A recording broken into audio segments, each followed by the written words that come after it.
అభివృద్ధికి అడ్డొస్తే నగర బహిష్కరణ ఇక జాల్తి. నువ్వు చేసేది లేదు, చేపేది లేదు కానీ నగర బహిష్కరణకి ఎవడో వచ్చి అడ్డం పంటాడట, అడ్డం బండినోని బహిష్కరిస్తా అంటాడు.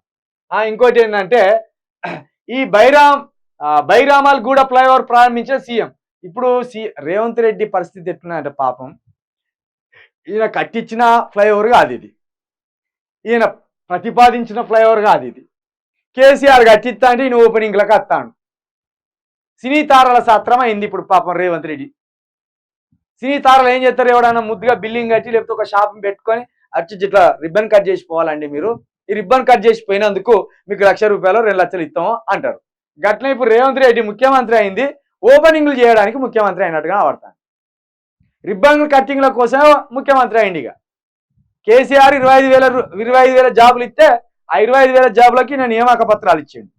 కేసీఆర్ బైరామాల్ గూడ ఫ్లైఓవర్ కట్టిస్తే ఆ ఫ్లైఓవర్కి రిబ్బన్ కటింగ్ చేయడానికి పోయిండు.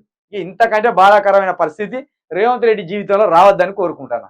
ఎందుకంటే ఈయనేమన్నా కొత్తగా కట్టించి ఆ కొత్త ఓపెనింగ్లు కూడా ఈయనే చేసే రోజు వస్తే చూడాలని ఉన్నది. అప్పటి వరకు ఈయన ముఖ్యమంత్రి ఉంటాడా, ఈయన పోస్ట్ పోయి పీకుతాడా కూడా తెలియదు మనకు.